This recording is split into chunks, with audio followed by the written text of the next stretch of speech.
saslēdzot šos 2 gadu līgumus, lai saņemtu pagarinājumu līgumiem, Mājokļu vides departaments organizēs pārbaudas dabā, uz vietas, dzīvokļos, katrā dzīvoklī, kuru līguma termiņu ir apsvērts pagarināt, par to, lai iespējams tā kā pārliecinātos par to, kādā veidā, kādā stāvoklī dzīvoklis. Vai tā ir taisnība? Vai tiešām tagad jūs staigāsiet pa mājām? Tātad tas nav tikai tagad, tas ir mūsu kā Rīgas pašvaldības pienākums kontrolēt to, kas notiek mūsu dzīvokļos, un tas jau ilgstoši tiek īstenots, proti reizes 3 gados. Ir ārpakalpojumā mums šis ir uzņēmums, kas veic šo visu dzīvokļu tehnisko apskatu, lai konstatētu, vai tur nav, piemēram, kaut kādas situācijas, ka tiešām varbūt ir īstenot nelikumīgā būvniecība, vai arī ir varbūt kaut kādi kritiski eksploatācijas nolietojumi, kas būtu jāpiefiksē. Tas tiek darīts visu laiku, un principā tā sistemātika aptuveni reiz 3 gados katrā dzīvoklī tomēr šo inventarizāciju veikt, ar aktiem to piefiksēt. Cik maksā šāds pakalpojums par vienu dzīvokli apsekot? Tā īsti nebūs tātad.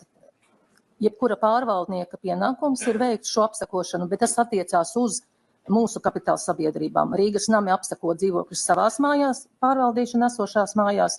Savukārt Rīgas nama pārvaldnieks veic apsekošanu savās pārvaldāmajās mājās, un ārpakalpojums ir tikai uz tiem dzīvokļiem, kur ir citi pārvaldnieki un kur līgumu slēdzējs ir departaments. Tas attiecās uz to 1000, un tas ir ārpakalpojums, bet tas ir citas pārvaldes jautājums. Es par šādām summām jums neko nevaru pateikt, bet es varu šo informāciju sagatavot un iesniegt. Un kas veic šo pakalpojumu?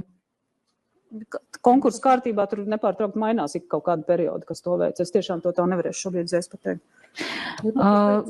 Bet tiešām uz tiem, kuriem nav ne Rīgas nama pārvaldnieks, kā pārvaldnieks vai apsaimniekos, gan tiem dzīvokļiem, kur nav Rīgas nama.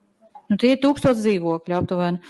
Tad es pareizi saprotu, ka pēc 2 gadiem jūs dosieties pie katra īrnieka, ar kuriem jūs tagad pārslēdzat līgumu un pētīsiet atbilstību līguma noteikumiem.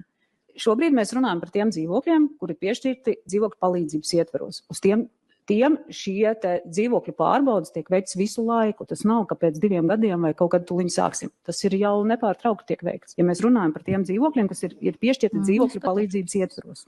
Ja mēs runājam par to bloku, ko mēs jau šodien dienas gaitā aizskārām, proti par privatizējumiem dzīvokļiem, tiem 3500 dzīvokļiem, tur vēl neviens nekādas apsekošanas nav sācis veids, un pagaidām mums nav pat paredzēts to darīt. Ja? Jums vienkārši paredzēts viņus izlikt uz ielas, es zinu.